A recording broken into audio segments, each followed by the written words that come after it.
सर्वप्रथम सर्वांना श्री स्वामी समर्थ. स्वामी महाराजांच्या कृपेने तुमच्या सर्व चांगल्या इच्छा पूर्ण होत ही स्वामींचरणी प्रार्थना करते आणि आजच्या व्हिडिओला सुरुवात करते. उद्या 13 जून 2026 अधिक महिन्याचा शेवटचा दिवस आणि शेवटचा शनिवार आलेला आहे आणि शनिवारी शिवरात्र आलेली आहे. उद्या शिवरात्र आलेली आहे. सर्वांनी उद्या आंघोळीनंतर मंदिरात जायचं आहे. महादेवांच्या शिवपिंडीवर साध्या पाण्याने, दुधाने, पंचामृताने किंवा उसाच्या रसाने किंवा वेगवेगळ्या फळांच्या रसाने तुम्ही अभिषेक करू शकता. साध्या पाण्याने सुद्धा महादेव भोले भंडारी इतके प्रसन्न होतात की आपल्याला काही मागायलाच उरत नाही, आपली झोळी भरभरून देतात. म्हणून उद्या सर्वांनी सकाळी, संध्याकाळी, दुपारी केव्हाही तुम्ही शिवदर्शन करू शकता. मंदिरात जाऊन शिवशंकरांची सेवा पूजा करायची आहे. आता नाही जमलं, घरात असेल देवघरात शिवपिंडी छान असा अभिषेक करा आणि देवांना छान बेल फूल अर्पण करायचं आहे. भस्म चंदन अर्पण करा. गोड नैवेद्य दाखवा. दूध साखरेचा, खडी साखरेचा, गुळाचा, वेगवेगळ्या फळांचा असा नैवेद्य तुम्ही घरातही दाखवू शकता. आणि शिव मंदिरात जाताना महादेवांना प्रिय असणाऱ्या वस्तू बरोबर घेऊन जा. पाणी, दूध, पंचामृत, वेगवेगळ्या फळांचा रस घेऊन जाऊ शकता तुम्ही. बेल, फूल, चंदन, भस्म या सर्व वस्तूंनी आपण देवांची सेवा करायची आहे. प्रथम गेल्यानंतर शांत बसा. आपले देव आणि आपण, बाकी कुठलाच विचार करू नका आणि आपल्या देवांना छान असा अभिषेक करायचा आहे. तुम्ही सकाळीही सेवा करू शकता किंवा संध्याकाळीही सेवा करू शकता. प्रदोष काळामध्ये तर देवांना अभिषेक करायचा आहे. त्यानंतर बेल, फूल, चंदन, भस्म या सर्व वस्तू देवांना प्रिय असणाऱ्या वस्तू अर्पण करायच्या आहे. त्याचबरोबर जलाधारीच्या इथून थोडंसं तीर्थ तुम्ही पिऊन घेतलं, एखादं बेलपत्र तुम्ही खाऊन घेतलं प्रसाद स्वरूप शिवपिंडीवरून उचलून तरीही चालेल. त्याचबरोबर आपल्याला उद्या शिवशंकरांसमोर सुद्धा एक दिवा लावता आला तुम्हाला. आता नाही लावता आला तर 15 तारखेला सोमवती अमावस्येला सुद्धा तुम्ही एक दिवा महादेवांसमोर लावू शकता. उद्या पण लावता आला तर उद्याही लावा. शिवरात्रीचा दिवस आहे, महिन्याची शिवरात्री आहे आणि त्यात अधिक महिन्याचा शनिवार आलेला आहे. मोठा दिवस आहे. उद्याही दिवा लावता आला. तुपाचा लावा, तेलाचा लावा, नियम नाही. गाईच्या तुपाचा दिवा तर महादेवांना खूप प्रसन्न करतो.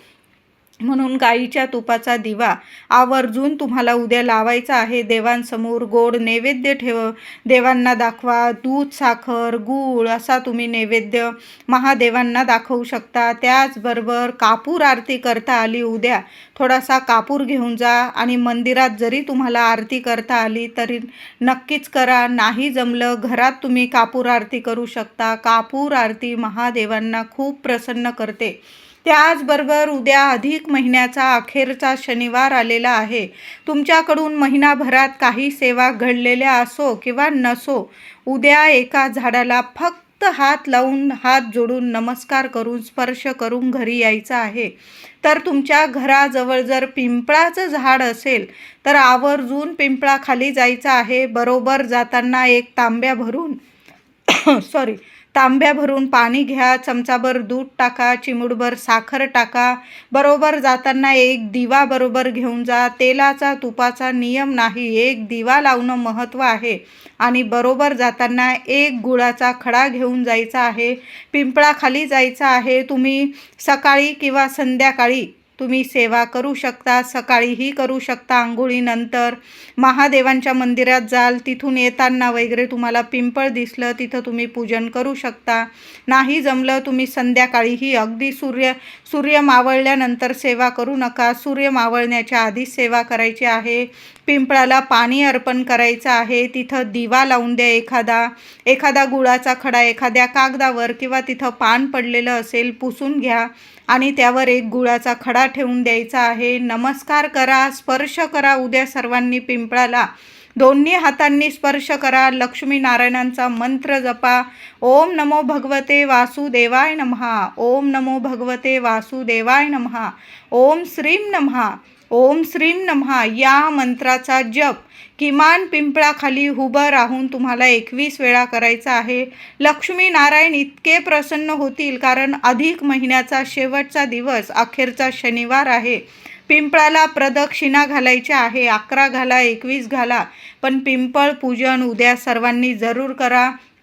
आणि पिंपळाखाली एक गुळाचा खडा आवर्जून ठेवून द्या. बघा, जसा जसा तो गुळाचा खडा तिथले किडे मुंगळे खातील ना, तसं तसं तुमच्या आयुष्यातील जे पितृदोष असतील, वास्तुदोष असतील, तुमच्या घरातले तुम्हाला काही ग्रहदोष असतील, कुणी विनाकारण काही त्रास देत असेल तुम्हाला, सर्व इडा पिडा दुःख दारिद्र्य दूर होण्याचाच उद्याचा दिवस आहे.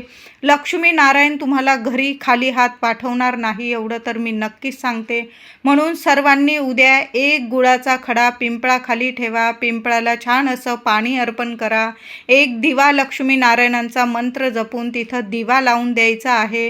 प्रदक्षिणा घाला, स्पर्श करा. मुलांकडून सुद्धा उद्या पिंपळ पूजन जरूर करून घ्या. नुसता स्पर्श जरी केला ना झाडाला, आता लांब आहे तुमच्या घराजवळून झाड, तुम्हाला पाणी वगैरे नेणं नाही जमलं, बघा बाटलीत वगैरे जरी घेऊन गेला चालेल. आणि तिथं जाऊन एक गुळाचा खडा तर उद्या पिंपळाखाली जरूर ठेवा. संपूर्ण अधिक महिन्याचं सोनेरी सुवर्ण फळ आपल्याला मिळणार आहे. म्हणून पिंपळ पूजन उद्या जरूर करा. अधिक महिन्याचा शेवटचा शनिवार, असा दिवस पुन्हा येणे नाही. 3 वर्षानंतरच अशी सेवा आपल्याकडून घडणार आहे. म्हणून उद्या पिंपळाला स्पर्श जरूर करा. सर्वांनी ही सेवा करा. बघा किती सोन्यासारखे अनुभव येतील तुम्हाला. पितृदोषामुळे काही अडीअडचणी येत असतील घरात, किंवा लक्ष्मी टिकत नसेल, बरकत येत नसेल, आर्थिक स्थिती तुमची नीट नाही, पैसा टिकत नाही, आरोग्य कुणाचं नीट राहत नाही, तर उद्या सर्वांनी घरातल्या एका व्यक्तीने तरी आवर्जून पिंपळ पूजन करा. बघा खूप छान अनुभव येतील तुम्हाला.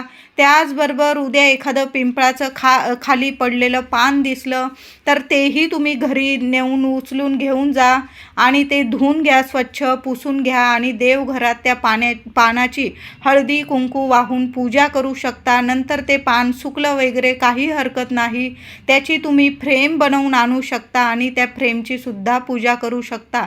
असा दिवस पुन्हा येणे नाही. म्हणून पिंपळ पूजन उद्या सर्वांनी आवर्जून करा. खूप सुंदर अनुभव येतील. त्याचबरोबर शिवशंकरांची शिवरात्र सुद्धा आलेली आहे उद्या. दुहेरी सेवा घडणार आहे. लक्ष्मीनारायणांची तर सेवा घडणारच, त्याचबरोबर शिवशंकरांची सुद्धा सेवा घडणार आहे. म्हणून शिव मंदिरात सुद्धा सर्वांनी जायचं आहे आणि पिंपळ पूजन सुद्धा करायचं आहे. 33 दिव्यांचं दीपदान करायचं असेल तुम्ही तेही करू शकता.